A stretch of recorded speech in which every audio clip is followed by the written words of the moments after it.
My name is Alexandra, and I'm a 32-year-old woman trapped in an electric nightmare of my own making. The trouble started ironically with something as innocent as childhood friendship. Bella and I grew up together, as close as sisters. Our bond formed in the sandbox and sealed over scraped knees and shared secrets. She was the calm to my storm, the poised figure amidst my chaotic energy. But as we grew, I watched Bella transform like a butterfly, but into someone I barely recognized.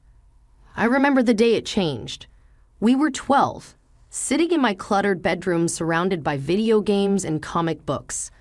Bella, twirling a lock of her hair, said, "Alex, do you ever think about being popular? Like being one of those girls everyone admires?" I had laughed it off, but Bella hadn't. As the years rolled on, she morphed into the epitome of teenage allure. Her smile could stop boys mid-sentence, and her laugh became a siren song in the hallways of our high school. She was worshipped, and with that worship, she changed. The sweet girl I knew was replaced by someone who saw friendship as a ladder to climb. Each rung a step further away from me.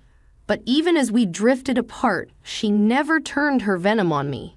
She'd saunter into my world, dropping her queenly facade, and ask for my advice on boys, as if we were still those little girls sharing secrets in a treehouse. Despite everything, I couldn't bring myself to hate her. Life took us in different directions after high school. I ventured off to New York for college, embracing the chaos of the city, while Bella stayed back, reigning over our small town like the provincial queen. It wasn't until years later, after I had returned home and started dating Mark, that Bella and I truly collided again. Mark was everything I had ever wanted in a partner, kind, attentive, and with a smile that could light up the darkest of my days. I introduced him to my family with a heart full of hope, not knowing that this would be the beginning of my undoing. It was a chance encounter. Bella, as if summoned by some wicked twist of fate, appeared at my doorstep, just as Mark and I were leaving. Her eyes, sharp and calculating, swept over him. "Is this the famous Mark?" she asked, a hint of something sinister in her tone. "Yeah, this is him," I replied, a knot forming in my stomach. Bella's gaze lingered on Mark a moment too long before she flashed a predatory smile. "Well, are you going to introduce me properly, Alex?" The unease that had started as a mere flutter in my heart grew into a storm as I watched Bella weave her web around Mark. She was a master at this game, her words honeyed, and her laughs perfectly timed. Mark, bless him, was oblivious to the danger. He was just being polite, but to Bella, politeness was an invitation. A few days later, I arranged for the three of us to meet at a cafe, thinking it would put my mind at ease. How wrong I was. As Mark excused himself to the restroom, Bella leaned in, her voice a conspiratorial whisper. "Alex, I have to tell you something. I think I'm falling for Mark." I stared at her, the words not quite making sense. "What are you talking about, Bella?" Her eyes, dark and serious, met mine. "I can't help it. He's just so perfect." It felt like a slap in the face, a betrayal wrapped in velvet. I wanted to scream to call her out, but the fear of losing Mark silenced me. I forced a smile, a mask to hide the crumbling world inside me. "Stop joking, Bella. That's not funny." She laughed, a sound that was once comfort, now a harbinger of my impending heartish. "Relax, Alex. I'm not going to steal your boyfriend. It's just a little crush." But as I sat there watching her watch him, I knew it was more than a crush. Bella didn't do things by halves. She was a storm, and she was about to break everything in her path. The cafe was bustling with the usual morning crowd, a cacophony of clinking cups and casual chatter. Mark, Bella, and I found a quiet corner. I could feel the weight of Bella's gaze, heavy and unsettling, as she studied Mark with an intensity that made my skin crawl. "So, Mark, Alex tells me you're a doctor. That must be fascinating," Bella began, her voice dripping with faint innocence. Mark, ever the humble, nodded. "It has its moments, but it's just a job at the end of the day. Bella's laugh was a melody designed to ensnare. Just a job. Saving lives sounds more like a superhero's work to me. I watched, a silent spectator in a play I never wanted to attend. Mark was oblivious to the undercurrents, responding with polite but disinterested answers. But Bella, she was relentless. Each word, each gesture, was a calculated move in her game of seduction as the conversation drifted. I felt an increasing sense of isolation. It was as if I were a ghost at my own table, unseen and unheard. When Mark excused himself, Bella turned to me, her mask slipping slightly. "Alex, aren't you worried?" she asked, her eyes narrowing. "Worried about what?" I replied, trying to keep my voice steady. Bella leaned in, her voice a venomous whisper. "That someone might take him away from you. Someone like me." The raw honesty in her words struck me. This was no joke or playful banter. "Bella, what has gotten into you?" "He's my boyfriend," I said, my voice tinged with disbelief and hurt. She shrugged, a predator confident in her prowess. "I can't help who I fall for, Alex. And let's be honest, you and Mark? I give it 6 months." I wanted to lash out, to scream at her for her betrayal, but the words died in my throat. Instead, I sat there paralyzed by the realization that the childhood friend I once knew was long gone. Mark returned, oblivious to the tension. As we left the cafe, Bella's parting words were a knife in my back. "Let's do this again soon. I'd love to get to know Mark better." The ride home was a silent one. Mark, unaware of the storm brewing, chatted about mundane things. But my mind was elsewhere, trapped in a whirlpool of betrayal and fear. That night, as I lay in bed staring at the ceiling, I made a decision. Bella had thrown down the gauntlet, and I wasn't going to let her walk away unscathed. She wanted a war. She would get one. But unlike her, I would play the long game. I would wait, watch, and when the time was right, I would strike. Bella may have been the queen of manipulation, but I had a few tricks up my sleeve too. In the quiet darkness of my room, a plan began to take shape, a plan that would bring Bella's world crashing down around her. It was a dangerous path, one that could destroy everything I held dear. But I was past the point of no return. Bella had made this personal, and I was going to make sure she regretted it. The days that followed were a blur of unease and suspicion. Mark, caught up in his work, remained blissfully unaware of the storm brewing just beneath the surface. Bella, on the other hand, seemed to be everywhere, a constant looming presence in my life. It was a crisp autumn afternoon when my fears were confirmed. Walking down the familiar streets of our town, I saw them. Bella and Mark, strolling together, lost in conversation. They looked comfortable, too comfortable with each other. My heart pounded against my chest as I approached them. "Mark, Bella," I called out, my voice shaking. They turned, surprise etched on their faces. Mark's expression changed to one of concern as he saw my distress. "Alexandra, what's wrong?" he asked, stepping towards me. "Why are you two together?" The words tumbled out, a mix of accusation and disbelief. Bella's face was a mask of faint. The high school reunion was supposed to be a night of nostalgia, a chance to relive the carefree days of youth. Instead, it became a battleground the moment I entered the decorated gymnasium. I knew I had walked into enemy territory. There she was, Bella, holding court in the center of the room, radiant and confident, basking in the admiration of our former classmates. The sight of her stirred a whirlwind of emotions within me: anger, betrayal, and a burning desire for retribution. I tried to keep a low profile, sticking to the fringes, but fate had other plans. "Hey, Alexandra, over here. Come sit with us," called out an old classmate, waving enthusiastically. Before I could decline, I was swept up in a tide of people and deposited right next to Bella. Her smile was a masterclass in duplicity. "Alexandra, darling, it's been too long," she said, her eyes glinting with unspoken triumph. I forced a smile, keeping my voice even. Yes, Bella, it's been a while. The evening wore on, a parade of small talk and reminiscing. Bella played the part of the beloved high school idol flawlessly, her every word and gesture seemingly perfect. But I knew better. Beneath that polished exterior was the heart of a viper. As the conversation shifted to life updates, I braced myself.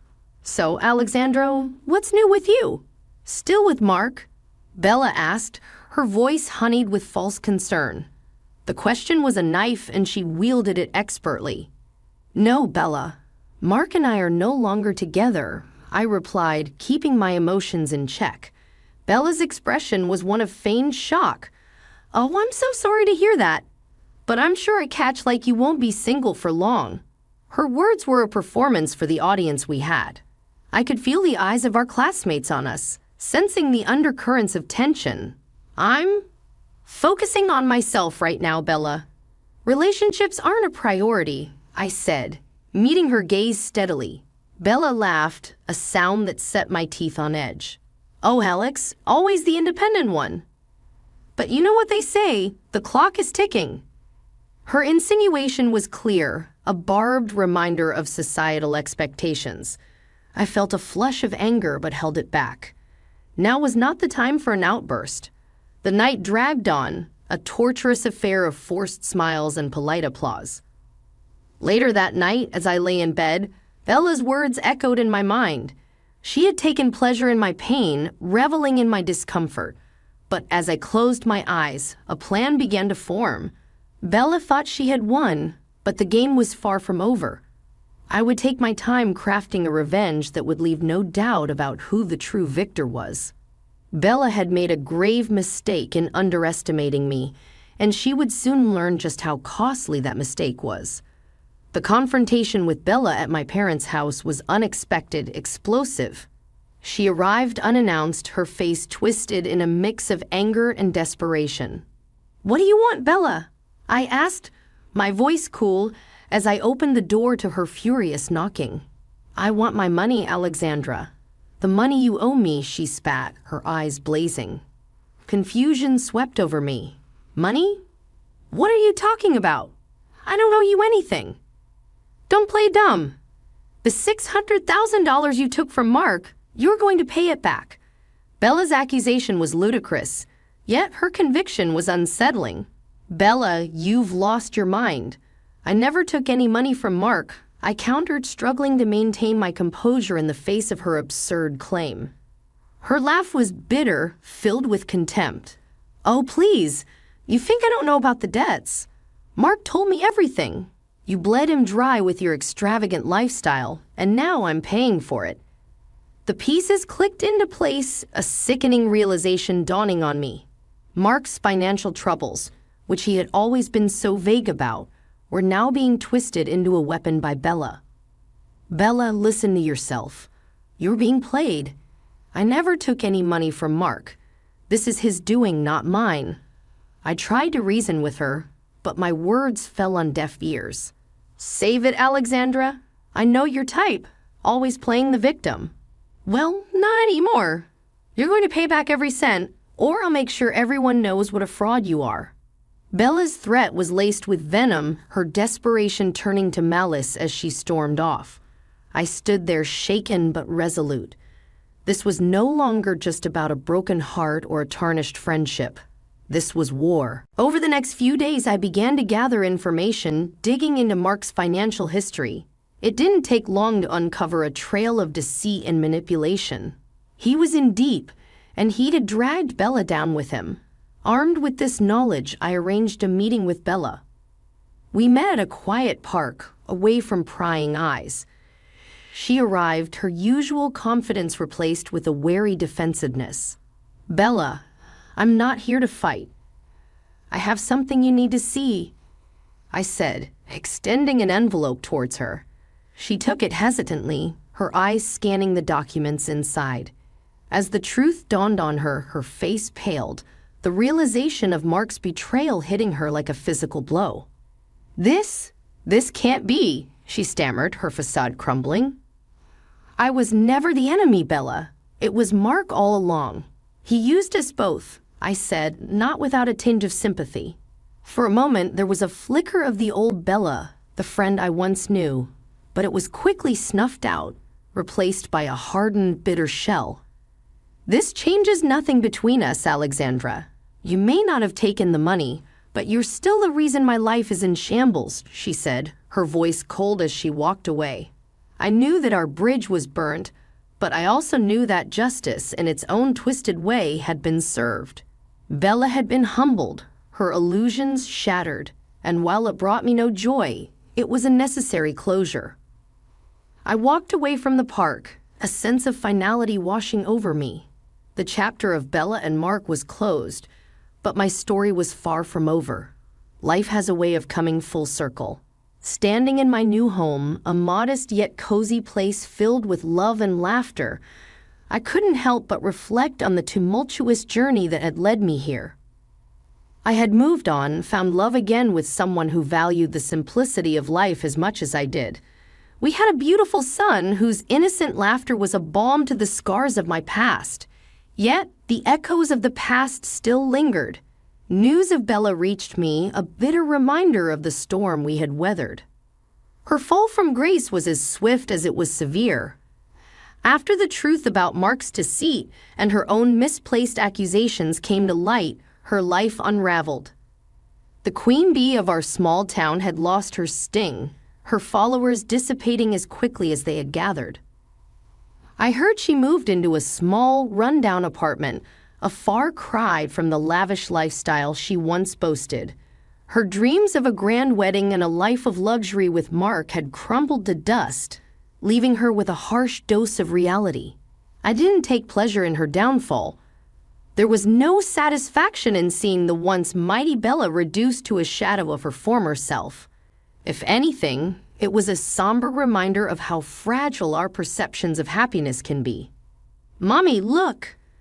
My son's voice pulled me from my reverie, his small hands tugging at my skirt. In his hands, he held a drawing, a crude depiction of our family. It was us, him, me, and my partner, all smiles and stick figures. "It's beautiful, honey," I said, scooping him into my arms. His laughter filled the room, a sound so pure and full of life. As I put him to bed that night, I realized that this was what true happiness looked like.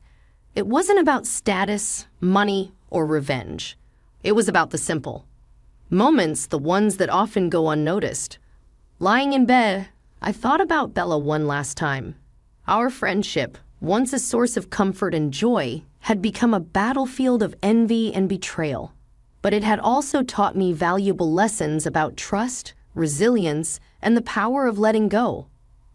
I hoped in time Bella would find her own path to redemption. Perhaps one day she would understand that the ordinary life she once scorned was, in fact, a life filled with extraordinary moments. As I drifted off to sleep, I made a silent wish for her, a wish for peace, for growth, and for the wisdom to see the beauty in life's simplicity. The story of Bella and me was over, but our story, was just beginning.